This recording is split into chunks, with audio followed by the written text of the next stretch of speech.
Welcome back to the AITEC Podcast. Today we're in conversation with philosopher Mathilda Marie Mulert, a doctoral candidate at the Oxford Internet Institute at the University of Oxford.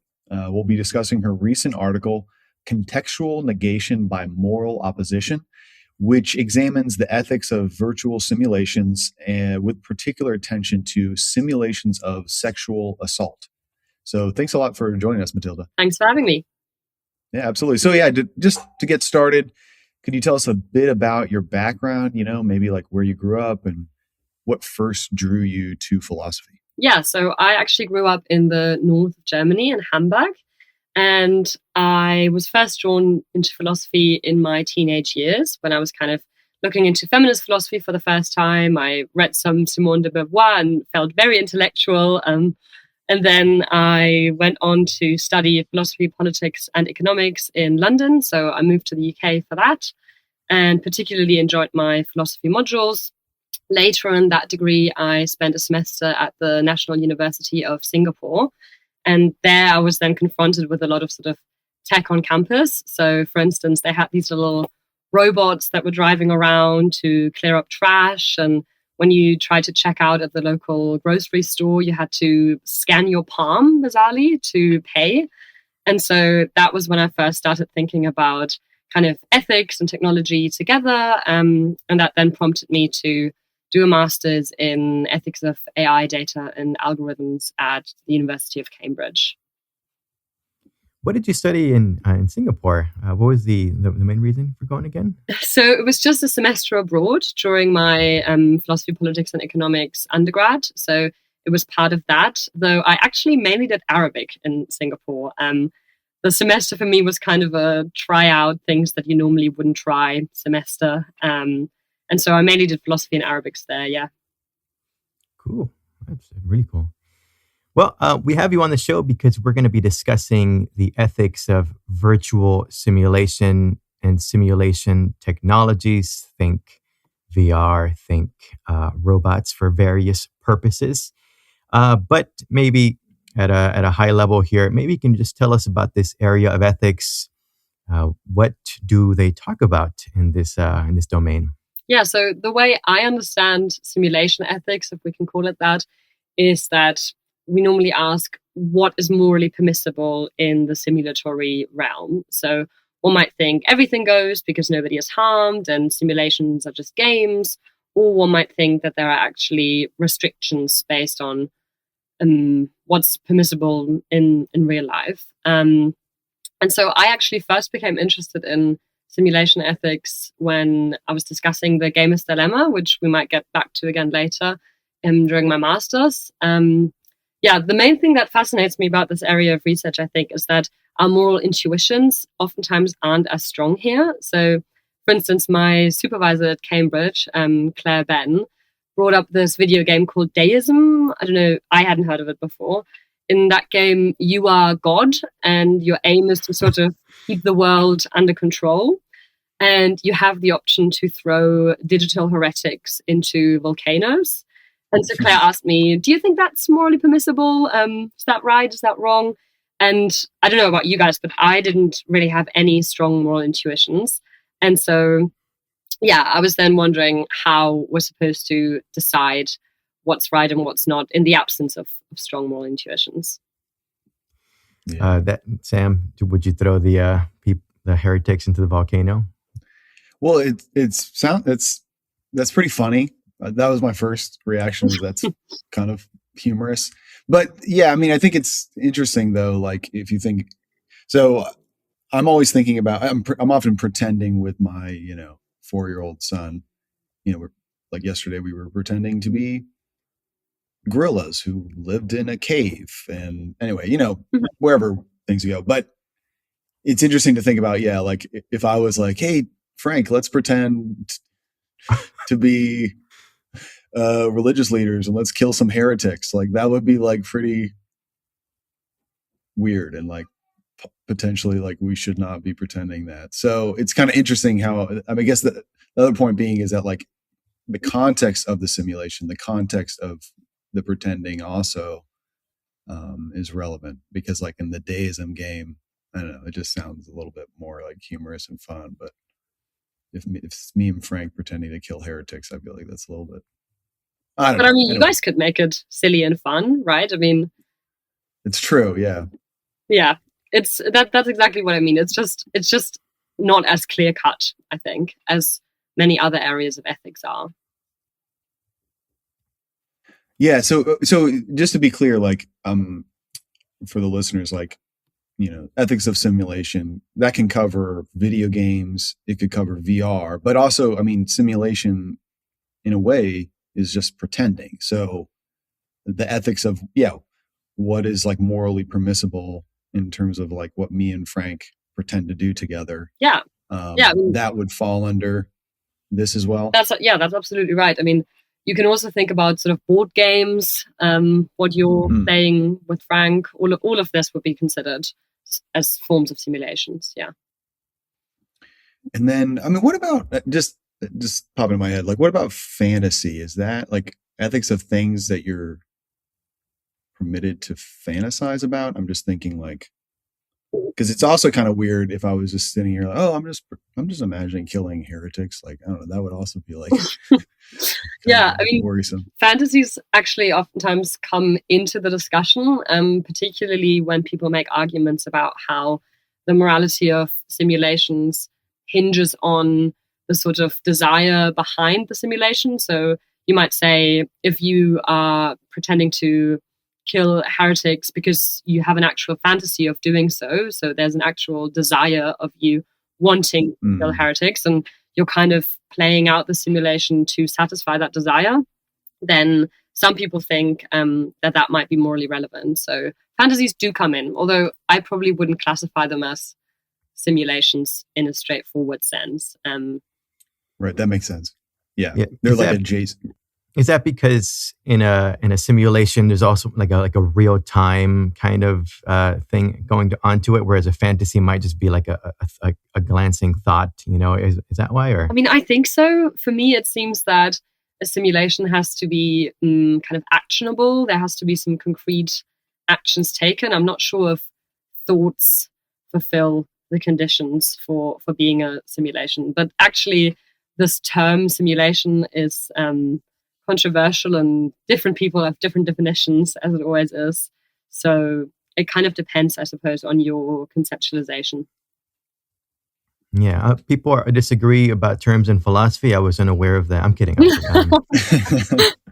So, okay, maybe one way we can kind of introduce the audience into what we're talking about today is through the aforementioned gamer's dilemma, right? So, maybe I don't even want to summarize it. I think you're going to do an amazing job. So I'm going to just what is the gamer's dilemma for those of us who have never heard of it? Yeah, so the gamer's dilemma started in a really influential paper by a philosopher called Morgan Luck in 2009.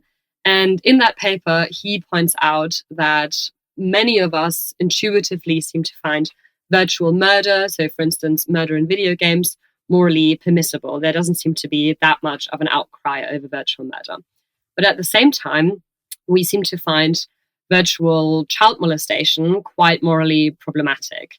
And crucially, Morgan Luck thinks that there isn't really an obvious relevant difference between virtual murder and virtual child abuse that would justify this intuitive divergence. So the gamer's dilemma, if you want to be a bit more philosophically strict, consists of these three claims. So virtual murder is permissible, virtual child abuse is morally impermissible, and there's no morally relevant difference between virtual murder and virtual child abuse. And so these three claims all seem individually plausible, but collectively they present an inconsistent set of claims. Yeah, so it's like, why does virtual murder seem morally acceptable in games, while virtual child sexual abuse does not, even though, both are just pixels, so to speak? So a lot of the sort of excuses that we might come up with for virtual murder, for instance, is just a game, no one is actually harmed. These excuses also seem to apply to cases of virtual sexual child abuse, right? You might also say there, no one is actually harmed. It's just a game. And in the original formulation, so in the original paper of the Gamer's Dilemma, Morgan Lack then goes through, I think it's 5 or 6 initial arguments that somebody might bring forward to say, well, there actually is a morally relevant difference. For instance, one might say, well, child sexual abuse is just much less socially acceptable than murderous because it targets children, and children are particularly worthy of a protection. And Morgan Lack kind of shows that none of these initial arguments hold up to philosophical scrutiny. But ever since he's published that paper, there's been a very lively stream of philosophical debate. There's been rebuttals and re-rebuttals, and yeah, there's been a lot of attempts to resolving this dilemma, which I think also shows us why it matters, right? Because it puts us in a really uncomfortable spot if we can't resolve it. Because we seem to either be committed to saying that most video games, I mean, a lot of video games include some form of virtual killing, virtual murder, that they are all immoral and seemingly maybe as immoral as games that include virtual child abuse, or we're committed to saying that actually maybe games that include virtual child abuse are just as fine as all the others. So both positions, I think, are quite uncomfortable to sit with. Is it the case that many people want to think about expressive disrespect in terms of solving it? In certain cases, when you do a simulation or a pretend, you're sort of expressing an attitude toward real victims or vulnerable people, which is disrespectful. So, it may be in the case of pretend child abuse, you're expressing disrespect toward real victims of child abuse in a way that's morally degrading, even though you're not harming them, even if you're not intending to harm them. You're still kind of expressing disrespect. Is that a kind of common route, or I don't know. I'm just kind of curious. Yeah. So that's actually quite similar to the position of a philosopher called John Tilson. He's written this paper called "Is it distinctively wrong to simulate wrongdoing?" And in that paper, he makes an argument along those lines that you just described, Sam. He kind of just says it's wrong because it's disrespectful, and it's disrespectful towards a morally salient group. So one of the interesting things that I often think about is that it seems easier to say that a simulation of wrongdoing is morally impermissible if it involves existing people. So I'm sure you guys have also heard a lot about Grok these past few weeks, and about, using Grok to undress people. We could also imagine using Grok to create videos, right, of wrongdoing being committed to existing people. And it seems kind of easy to say that that's wrong. So if somebody created a Grok video of me being tortured now, it seems fairly straightforward to say, well, that's wrong because it disrespects me. But sometimes we have simulations, actually oftentimes we have simulations that don't target existing people, that target fictional entities, non-playable characters in video games whatsoever. And so it seems more difficult to say that those simulations are wrong because we don't have this direct connection between a victim and the simulation. And so the way John Tilson gets around that is by saying, well, all of these fictional entities are members of morally salient groups. And you can take that as broadly as you want. So, for instance, you might say women are a morally salient group, and therefore it's wrong to have a video game that involves violence towards women. Or you could even say humanity as a whole is a morally salient group. And so therefore all simulations that target humans are disrespectful towards the entirety of humanity. Yeah. Fascinating. That's really helpful.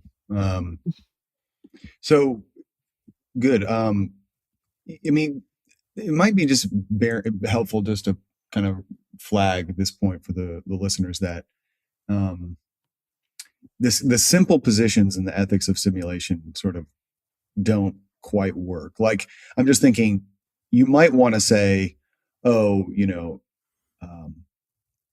if something's pretend, if something's simulation, it's permissible. It's just like you're allowed to do whatever you want. It's just pretend, right? So that would be a simple position, right? Like that would, but that can't work because then it would be okay to engage in pretend. Like it'd be okay to play a video game where there's pretend child abuse because that would be pretending. And so if all pretending was permissible, then that would be okay. So that simple position doesn't work. And then like another simple position, I guess, would be like if something's wrong in the real world, then it's also wrong to simulate it. Is that position? What do you think about that kind of position? That like, yeah, if something's wrong in the real world, like killing someone, then it's wrong to simulate it. What do you think about that kind of? Yeah, position? I mean, I just think both of these positions, both of these extremes, are just too simplistic to really capture the moral intuitions that we have about these cases. So when we say that the, I guess, moral status of an act in the real world always translates into the simulated world, then that seems very extreme. It seems like you playing, I don't know, robbers and policemen with Frank would be very much wrong because robbing in the real world is wrong. And it would also mean that acting, so if you think about theater, TV shows, movies, that all of these people are constantly engaging in forms of moral wrongdoing. I mean, it's a position that you can take if you want to, if you find a line of defending it without seeming entirely unreasonable, I guess. But I just think they're both too far, too extreme. I feel the same way as you do, even though intuitively I do think that. So I remember Grand Theft Auto is kind of the last game that I played. And I remember thinking to myself in my early 20s, I probably shouldn't be killing hookers with a pipe. Like, this is very strange. I don't like this, you know? I'm glad to hear that. Yes, yeah. So I actually stopped gaming in general, other than like really cartoonish games like Mario Kart. But so a part of me thinks to myself, I think to myself, you shouldn't. It is kind of wrong, right? Even burning heretics, like, what is that teaching you? Is like anyone who doesn't agree with you should die. Like that's bananas.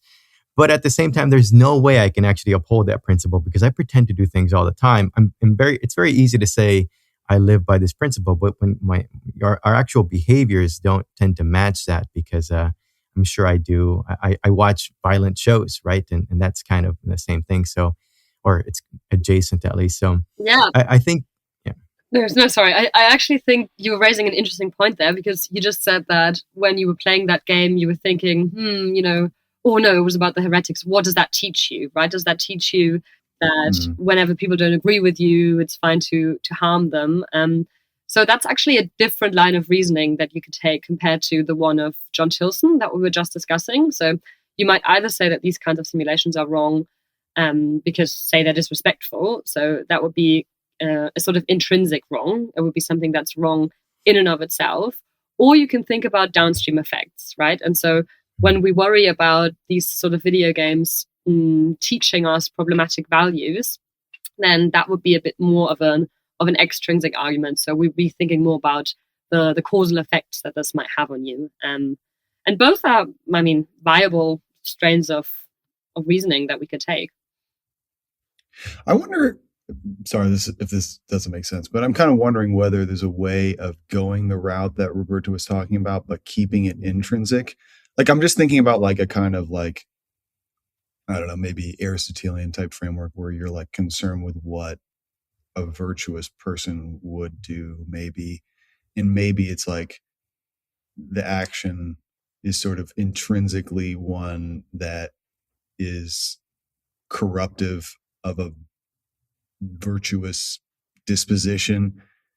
And I don't know, I guess that's sort of like an extrinsic thing, because if we're talking about like leading to the corruption of someone's character. But on the other hand, you might think that like, well, even if it doesn't lead to like a more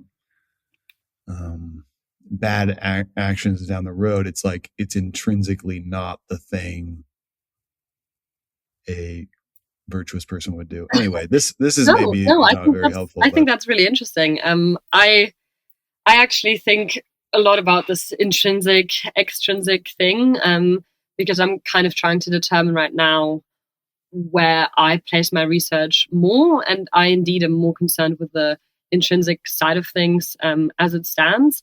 But that's kind of for a different reason, and it mainly is because it's really hard to find evidence for all of these extrinsic claims. So if there's one thing that the long-standing debate between violent video games and, you know, shootings has taught us, then it seems to be that it's just too hard to establish a direct causal link.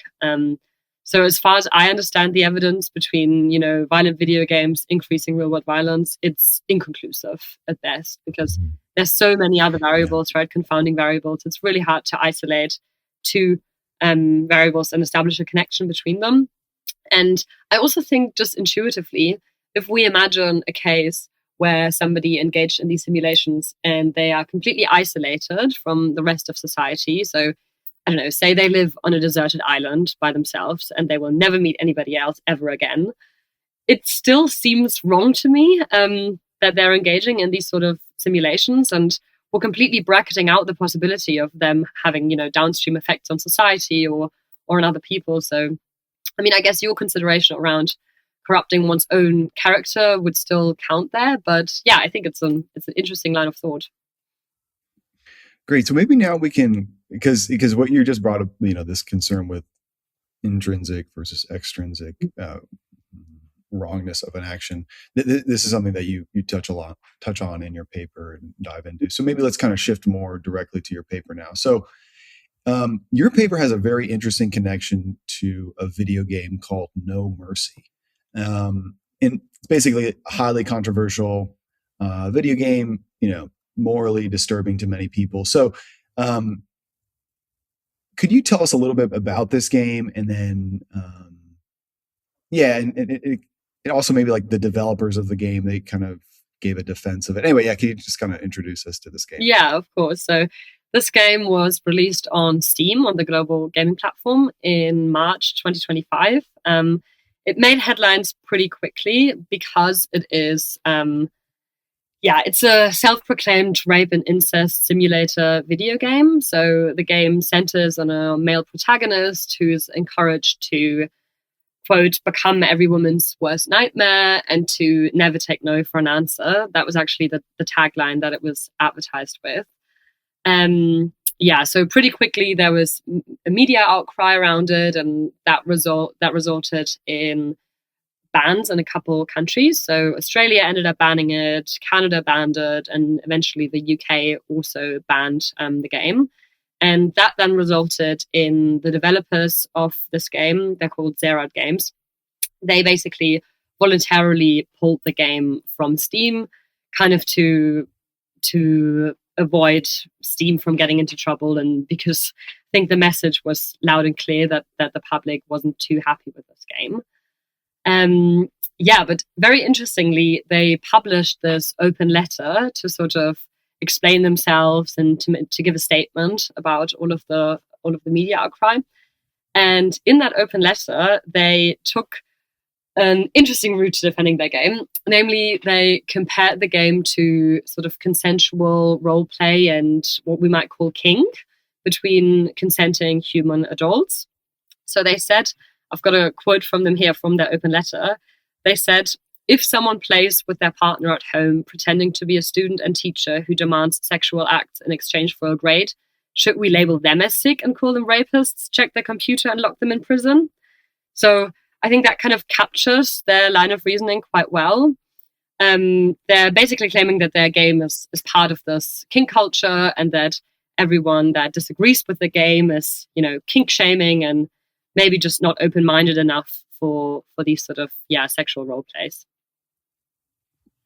Fascinating. So it seems like the developers were saying like something like, you know, pretend sexual assault among consenting adults, you know, like in a BDSM context, that's morally acceptable. So it should also be morally acceptable in a virtual context. So can you kind of, what do you think of their line of reasoning? You know, kind of where would you agree, disagree with them?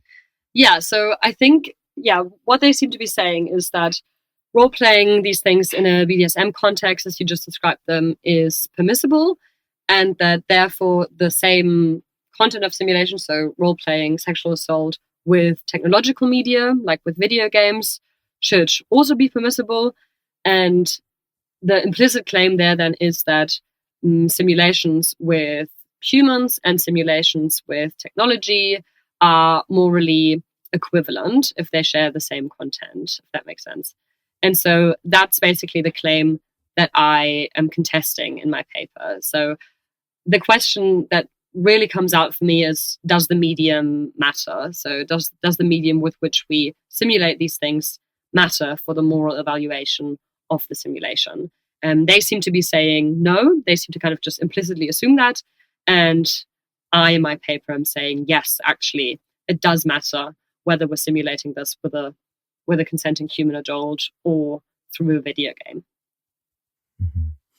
And the point that I made earlier, I'm noticing here that if someone were to say that we shouldn't pretend violence because it might inure you or get you accustomed to it with other people, I think that would, in this case, maybe make it so that someone would say, well, BDSM itself then is actually impermissible. And so you're taking a different tact. Am I right about that? Yeah. So, I mean, somebody might resist this entire line of reasoning by just saying, well, I don't think BDSM or role play amongst consenting adults is permissible at all. And that would also be a form of rejecting the reasoning of Zerad games. And that's good. And, so just my own intuition is like, when it comes to BDSM, I go, if that's what you're into, go ahead, right? So there's a real conflict here of intuitions, right? So this is good, and you're going to provide some philosophical therapy to help us sort this out. I appreciate it. Yeah, it seems like your work is kind of dealing with like an intuitive moral divergence where. So there's a divergence in that some people find it intuitively morally acceptable for consenting adults to do BDSM and, pretend to commit sexual assault. No one's actually harmed, let's say, but yeah, some people, you find it morally acceptable for people to engage in that kind of pretend sexual assault in a BDSM context. But on the other hand, they want to say, against the developers that, a sexual assault in a video game where you're pretending to rape someone, that's morally wrong. So your work is kind of on this puzzle, like why would there be this divergence? Is that a fair kind of description? No, absolutely, yeah. And this actually came about because I was discussing this video game with a friend of mine. Well, actually, I think we were discussing the case of sex robots specifically designed to simulate rape as well. So we're talking about how that just seems completely morally wrong to us. And then this friend of mine, a mathematician, said, well, but what if I wanted to play this out with my girlfriend? And I was a bit irritated by the question. I was like, what? That's completely different. And he was like, but why? And then I realized that was a really good question, one that should be turned into a philosophical paper. So yeah, I think it always helps when you have a puzzle, so to say, that you can begin your moral inquiry with. But I also think it's important that you're open to, I guess, finding out that your intuitions were wrong. So starting in this line of inquiry, I was kind of saying, well, my intuitions seem inconsistent here. Is that justified or is it not? I think it's also important to be open to the idea that they might not be justified, so that your intuitions were off. But in this case, I thankfully think I found a valid and sound argument for why our intuitions are right. Do you want to go with solution one, Sam? Well, I don't know if this is helpful, but I was just thinking, like, in comparison to the gamer's dilemma, like your kind of puzzle versus the gamer's dilemma. I was thinking, in the case of the gamer's dilemma, what you're doing is you're kind of holding the medium constant. So you're talking about video games. That's the medium, and what you're varying, you're thinking about murder versus sexual abuse. And you're kind of thinking about the moral status of those different acts. Whereas in your puzzle, you're holding the content constant. So you're talking about rape simulation or sexual abuse simulation, pretend sexual abuse. But what's being varied is sort of the relational and structure of the situation. So it's like in one case, in a BDSM case, you're dealing with, multiple humans, more than one human being. Whereas in like a video game situation, it's like, it's like a human in a machine. Anyway, I don't know. Yeah, no, absolutely. And that also comes from the fact that some scholars argue that the medium isn't necessarily the most morally relevant feature. So there's this philosopher called Gary Young. He's written what I think is quite a controversial paper called Enjoying Simulated Rape. And in that paper, he argues that the medium doesn't really matter morally. What's crucial instead is the kind of enjoyment that you derive from a simulation. So he kind of says, well, you might either enjoy the simulation as a substitution for the real deal that you can't get because you don't want to go to prison, or you might enjoy the simulation as the simulation itself. So he argues that you might enjoy the simulation because it's taboo and you're kind of enjoying this taboo-ness of it all, but you have no desire whatsoever for real rape. And so he kind of says, as long as your desire pertains only to the taboo-ness of the simulation, then it's kind of fine and the medium doesn't really matter. Whereas if you're enjoying it as a substitution, then it's morally impermissible. And again, the medium doesn't really matter. So yeah, that was kind of a claim that I was trying to test here. But also one quick clarification. So although this all does pertain to video games as well, in the paper, I, in the end, decided to go with this direct comparison between the BDSM case and the case of the sex robots instead of the video game. The main reason for that is just that I kind of wanted to preemptively avoid objections along the line of, well, embodiment, in the video game, it's not comparable because you're engaging just, through the screen. You don't really have this like body on body level of interactivity. And so that's why in the paper, I speak more about the case of sex robots programmed to simulate non-consent. I call them rape robots instead of video games. But I mean, I have the intuition it still extends to video games as well. But that's really good for the listener, right? I mean, it would be like the rape bot, I guess, is what you're, So my immediate intuition upon getting presented with the puzzle is, of course, there is a disanalogy, but the important part is what is the morally salient difference between simulated sexual abuse and with a robot and with a consenting partner. So I can understand why you mentioned that the gentleman's article was controversial. I had so many. I don't know if you saw my face. I was scrunching it up like, no, I don't like this at all. But Roberto, I thought you were gonna, because isn't that kind of? I think that's kind of interesting what he's. I mean, I'm not sure if I agree with it, but I do think the idea of like where your pleasure is kind of morally relevant. I mean, I don't know. I just kind of associate that a little bit with like Aristotle and Plato. And I feel like that's kind of an interesting idea that like a key aspect of your character is like what you find pleasure in. So like if you find pleasure in certain things, like that could be, anyway, I'm just going to. So I just, this is, I'm going to wreck this whole conversation right now, but I just read, I was reading this morning an article on self-determination theory in digital environments. And the reason why this, I don't even know the guy's name, but the philosopher Gary Young. Gary Young.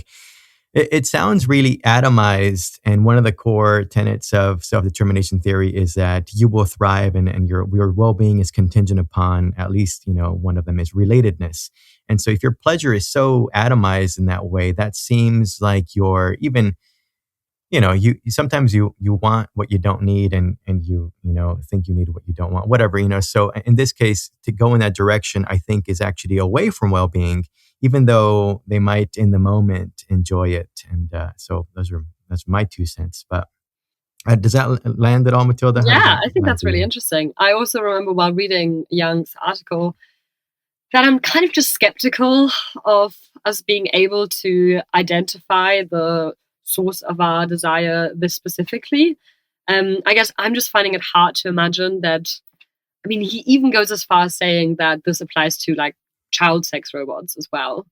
And that even in those cases, if you're enjoying the simulation just for its tabooness, just as its substitution, that might be morally relevant. And I guess just on a human level, I can't really imagine anyone enjoying a simulation of that sort if there's not something transgressive going on. But that might be my bias. I wasn't really convinced of the idea of enjoying something for the tabooness of it all and strictly for that purpose only. But yeah, that sounds right. It doesn't sound plausible that someone could really just enjoy something like that for the tabooness. There's a disordered mind indicator or something like that. Yeah. There. But yeah, let's get into the solutions to the puzzle. So, potential solutions, and then we get to your solution. So, like, one response to the moral divergence to this puzzle would be something like, pretend sexual assault, where no one is harmed, I guess. That can be morally permissible among consenting adults, whereas, simulated sexual assault or rape is morally wrong because the simulated victim consents in human scenarios, but there's no consent in the human machine scenario. So anyway, I guess the first solution is just trying to like use the concept of consent to distinguish. Anyway, yeah. What do you think of that? Yeah, so that's actually a really intuitive response that I've gotten from a lot of people that have had the the joy of discussing this with me while I was writing the paper. So people often say, well, it's obvious what the difference is. It's that the simulated victim consents in one case, but not in the other, and that seems to matter morally. I don't think that really holds up to philosophical scrutiny, and that mainly is because we need to think about what kind of entity the simulated victim is. So in the way that I conceptualize, in the case of the paper, rape robots, they are objects. So I kind of bracket out all considerations around harm to the robot itself. I kind of say, they're not conscious in my conceptualization, and they're not sentient, and they don't have moral status in any other way. So they are equivalent to, say, a sock, just an object. And so when we say that the morally relevant difference is that the robot doesn't consent, that doesn't really seem to make sense when we understand it as an object. So for instance, you don't need to ask your water bottle for consent when you take a sip out of it.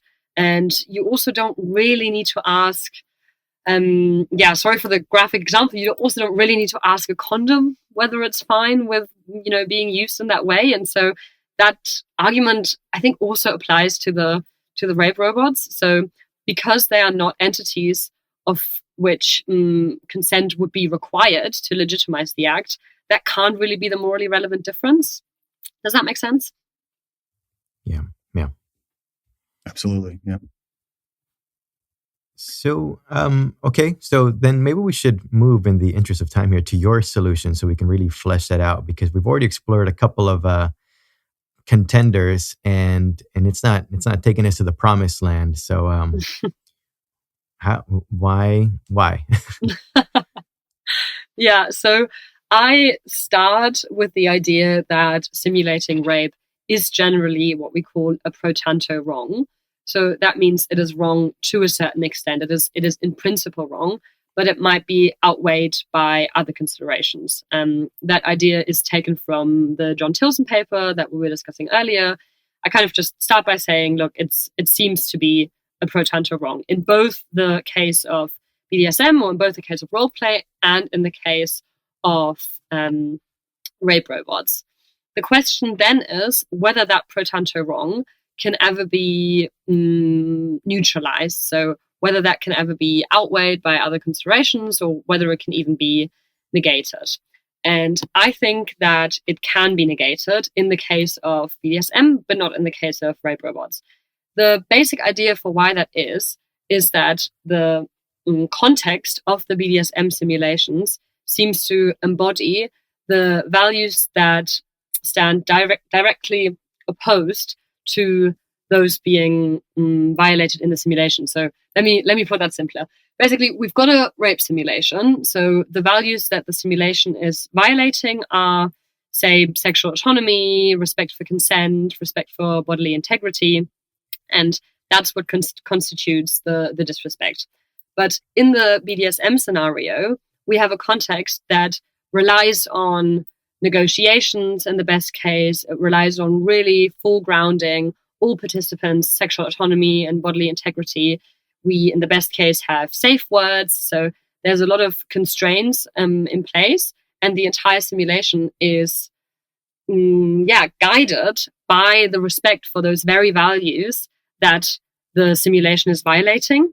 So we have a situation in which the context morally opposes the thing that is being simulated, and that seems to matter morally. Yeah. So that's great. So I was thinking as a first step to making sure we understand the theory, we could just highlight. So we could maybe talk a little bit more about a best case BDSM scenario. Mm-hmm. And you mentioned, it includes negotiation. It includes safe words. And I think normally someone might think, oh, those are important because that keeps everyone from harm. It prevents a violation in the situation of someone's autonomy. But your point is like, it's also like foregrounding a certain value, which is being sort of, anyway. So yeah, could you kind of maybe tell us a little bit more about what an ideal, scenario looks like, how it includes negotiations and safe words, and why those negotiations and safe words are so important? Yeah. So just to preface this, it's very important that we emphasize the sort of best practice term here. So I have quite a long section in the paper kind of just caveating everything I'm saying, because oftentimes in these BDSM cases, there are violations and boundaries are crossed, there are transgressions. And the point is absolutely not to just, uncritically glorify BDSM as a practice that always foregrounds autonomy and consent. But in the best practice scenarios, there is extensive measures in place that make sure that not only that nobody is harmed within the practice, but that the desires, the autonomy, the integrity of the participants becomes the sort of central thing at play within the simulation. So we can see that, for instance, in the fact that a lot of sexuality scholars actually call for more convenient sex practices to learn from the BDSM community, because in more conventional sex practices, we often have more implicit forms of discussions around consent and autonomy.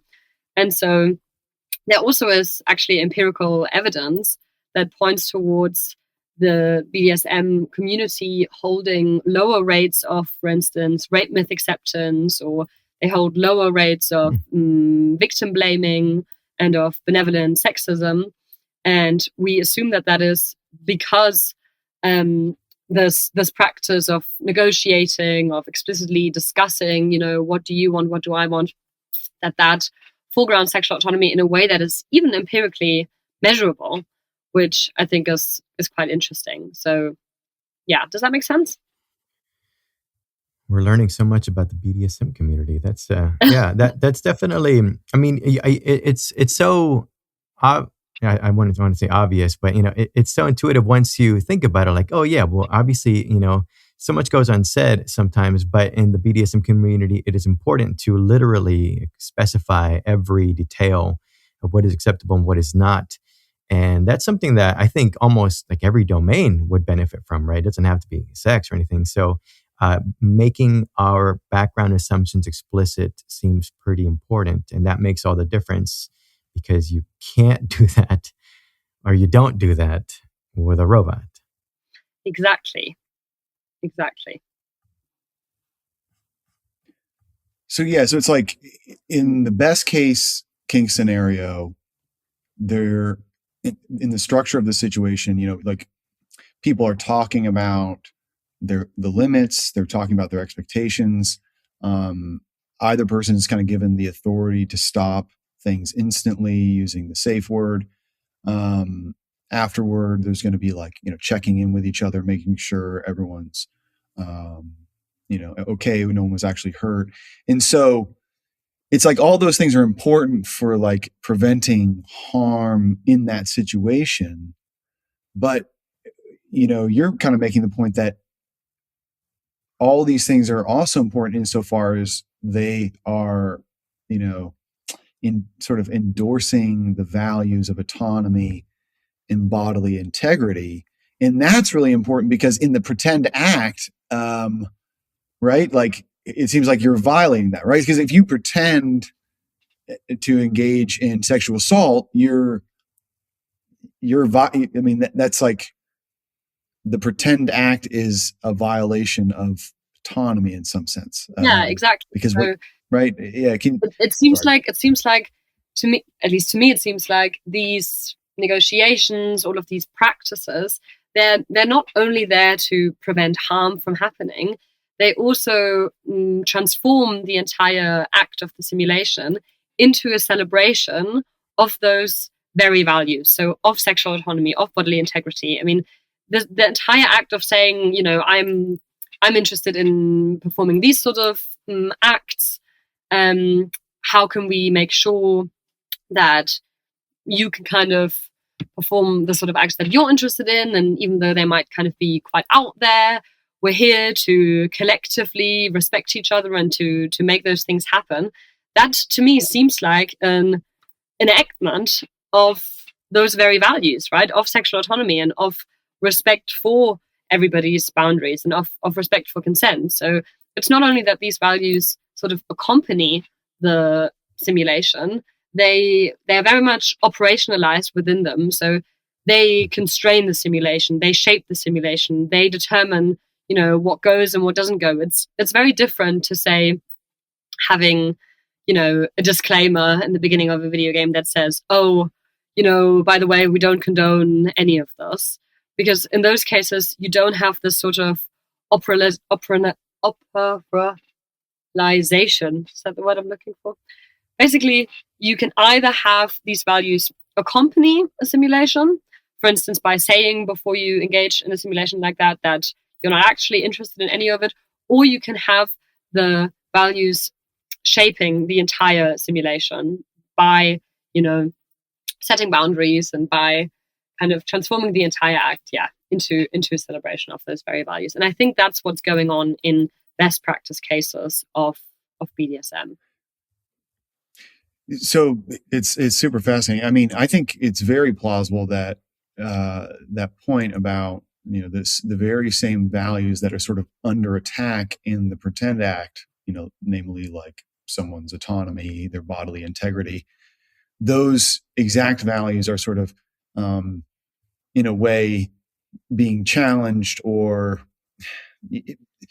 reversed or something like that in the structure of the situation, right? In this context of negotiation, in the context of safe words and so forth. Now, but could you maybe speak more to the idea that it actually transforms the very act? I mean, I'll just be, to me, I have trouble seeing that point because I feel like, regardless of what happens in the setup, it's like at the end of the day, the act itself the enjoyment comes from a felt sense of, I don't know, some kind of pleasure from domination, from, the negation of someone's autonomy. Anyway, so could you just talk a little bit more about the transformation aspect, the idea that by having these values foregrounded in the setup, in the structure, in the context, that leads to a transformation of the act itself, of the simulated sexual assault. Yeah, I mean, it just doesn't seem obvious to me that a practice that relies on a felt sense of subordination or domination necessarily goes against values of, say, sexual autonomy, especially if that very felt sense of domination and subordination comes from the sexual autonomy of somebody requesting that. So it's an expression of agency in and of itself, right? To say, I particularly enjoy, I don't know, subordinating myself in these sort of contexts. And so it's true that you might say, well, I just reject the entire practice of BDSM because it seems, say, undignified, is maybe what you're getting at. But that doesn't really challenge the argument in its current form, because what I'm talking about is the fact that simulation of the violation of sexual autonomy that happens in a context that celebrates sexual autonomy much more than conventional sex practices, that sort of overrides, it completely transforms the act because because the central value at play is sexual autonomy itself. I get that it's kind of hard to understand where the transformation itself happens. I just think it comes out of the moral opposition that's at play here. So, yeah. Well, yeah. I mean, is it kind of like, my understanding is like you're kind of starting from just correct me if I'm wrong, but like you're kind of starting from the intuition that it's morally acceptable to do the best case scenario BDSM practice. Mm-hmm. Whereas I guess just personally, like I'm sort of starting from skepticism about that. I would probably be inclined more toward it being morally impermissible, although not necessarily. Anyway, yeah. So like to me, I'm not like searching for an explanation for why it's morally acceptable.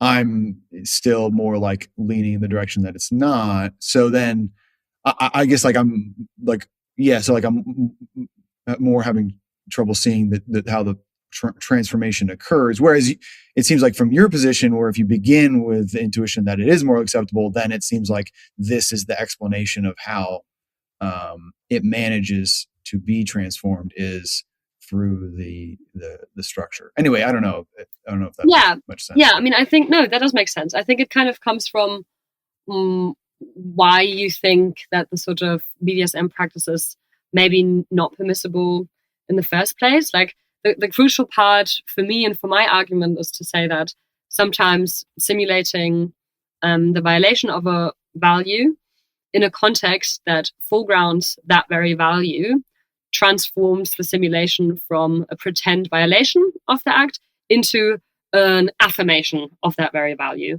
And yeah, I mean, the aim also isn't to convince the audience or to convince you that, you know, BDSM is a great practice and that we shouldn't critically reflect on it. There might be a lot of completely different arguments for why you might think that it's wrong. For instance, if you want to make dignity-based claims.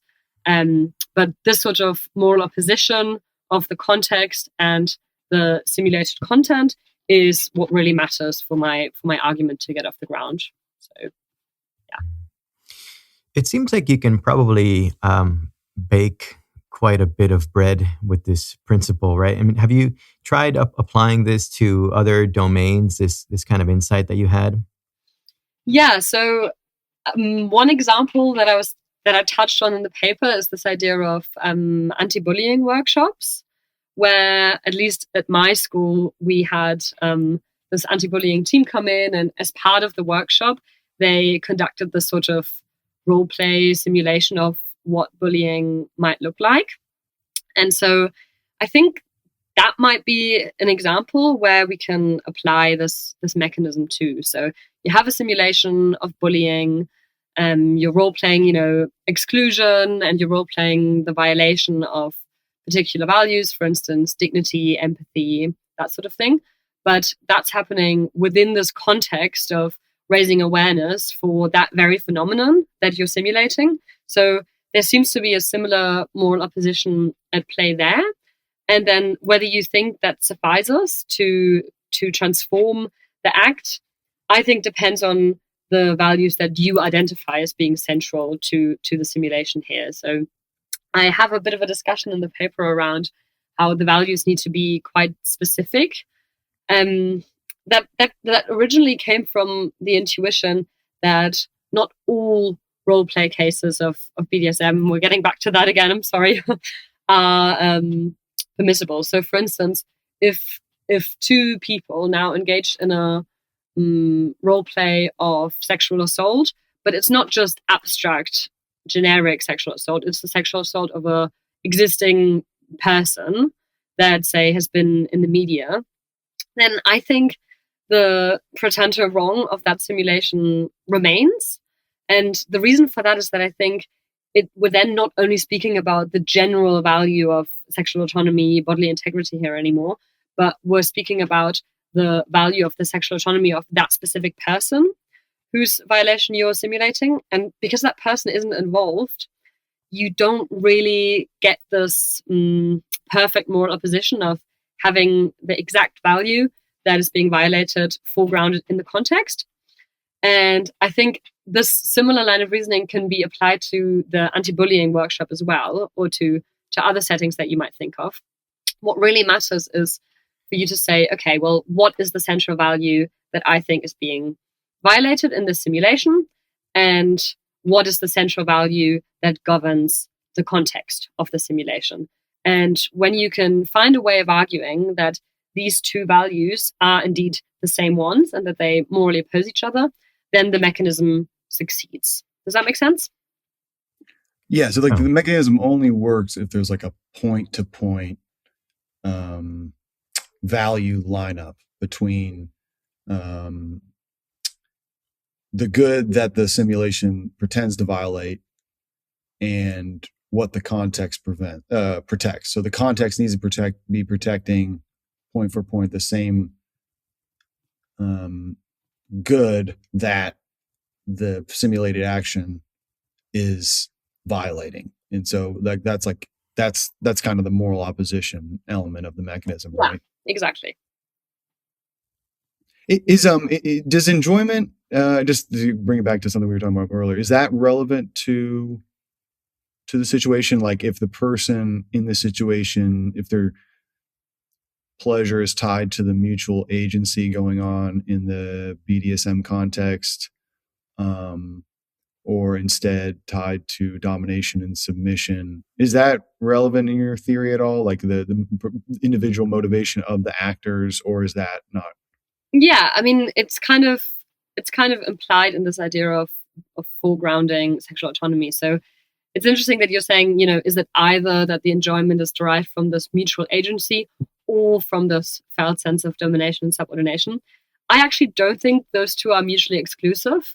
So I reckon you might enjoy simulation because of the mutual agency that's derived from this sense of domination and subordination in the ideal case, right? So that both individuals might have a desire for this domination, subordination imbalance, and that they then, with their mutual agency, choose to enact that. But we can, of course, imagine simulations in the BDSM context where you have somebody that is actually interested in the real violation of someone's sexual autonomy. They have a desire for real rape, and they kind of discard themselves in the BDSM community to play out those fantasies, in a legal way. I think in that case, they wouldn't foreground this value of sexual autonomy anymore. So that, for me, would just fall outside of the category of best practice BDSM cases, though that certainly happens. Yeah, they would be like bad faith actors, or they would withhold during the negotiation process. They would lie, basically. So, okay, yeah. Exactly. That makes a lot of sense. Could we talk a little bit about the solitary dimension of the rape bot use? It seems like that's really important. So it's like you kind of point out that, like, in the rape bot case, you kind of have a solitary person alone enacting their sexual fantasies. Whereas in the, cooperative BDSM, best case scenario, you have cooperation, compromise, shared agency. Anyway, so it's like, it's really important, this element of how in the sort of virtual rape bot case, the person is alone. And it's connected for you to this idea of like, when you're alone, you can like disrespect certain people, but you can't express respect or something. Anyway, can you get a little bit? It's a super interesting aspect to your paper. Yeah. So one of the key differences between the BDSM case and the rape bot case is that the rape bot case, at least in the way that I've conceptualized rape bots, right, as like non-moral patients, only involves a singular being, namely the user. And so in that sense, the structure of the simulation involves one being imposing their fantasies in an unlimited, unilateral way onto the object, rather than, say, interacting with another agent and, having these considerations for another being there at all. And that matters morally because it makes it impossible for the simulation to foreground respect for another being or respect for the sexual autonomy of another being, because there is no other being that you could respect in this scenario, right? So I even go as far as considering a case of a kind of a BDSM bot, I guess, that we can imagine, where you have this rape robot, and before the user engages in the rape simulation with the robot, he's forced to go through these sort of BDSM-like negotiations. And even in that case, I think that the genuine moral opposition that we can see in best case BDSM cases just cannot occur at all, because the only thing that could be achieved here is the simulation of respect for another being, but not actual respect for another being, because there is no other that can be respected. And there are de facto no boundaries imposed by another being onto the user at all, even if he sort of engages in this pretend around consent negotiations before. So this is like a kind of a dumb, kind of response, but I'm just want you to just, if you can, like, I feel like it'll help clarify the theory more. What, again, I mean, you already touched on it a little bit, but, if the person who's playing it alone, or doing the rape bot alone, what if they were like write some kind of letter, before playing, where they like pronounce their, appreciation and commitment to like the value of autonomy and bodily integrity and all that. Like if they write a general like manifesto in favor of these values prior to playing the game, why does that not suffice for saying, okay, that's a moral opposition built into the context? Where is it failing there? Yeah.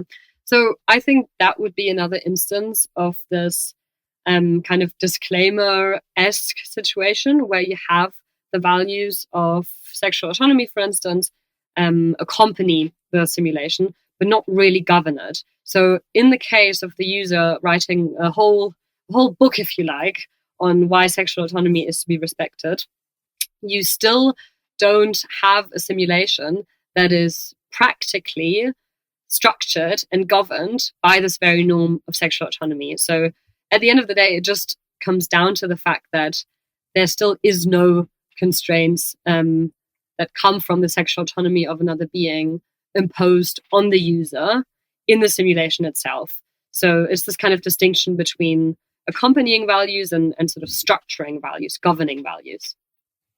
Yeah, that's helpful, because it's like at any moment in a best case scenario, the person could say the safe word and that would end the situation. So that shows that the other person's autonomy is, it's structuring. It has weight. It has force in that situation, because if they say the safe word in best case scenarios, that will. And crucially, it's also the case that in best practice BDSM, it's not like everything goes.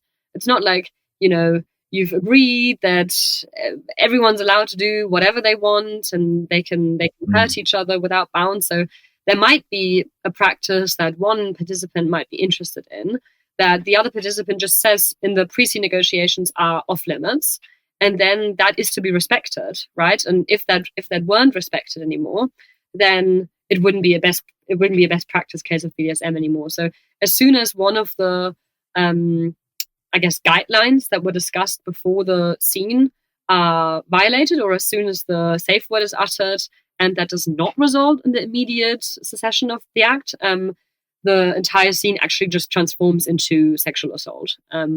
So yeah, it's really crucial that these values are actively operationalized and are governing the simulation for this mechanism to work. Absolutely fascinating. Okay, so just to wrap things up then, what are you working on next? And, share with us how we can follow your work.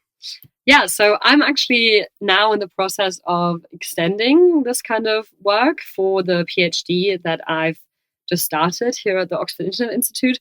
So I'm making my project much broader now. I'm kind of interested in technologically facilitated simulations of gendered violence more generally. So that also includes things like role play with chatbots. There actually is a growing group of users that are creating these sort of AI girlfriends with the primary reason of role play abusing them. So that would also fall within that category. And I'm trying to come up with a coherent account of the intrinsic morality of those technologies. And you can follow my work by either looking me up on LinkedIn, where I share my work frequently, or by just keeping an eye out on the popular journals like Ethics and Information Technology. Hopefully, there'll be more published soon.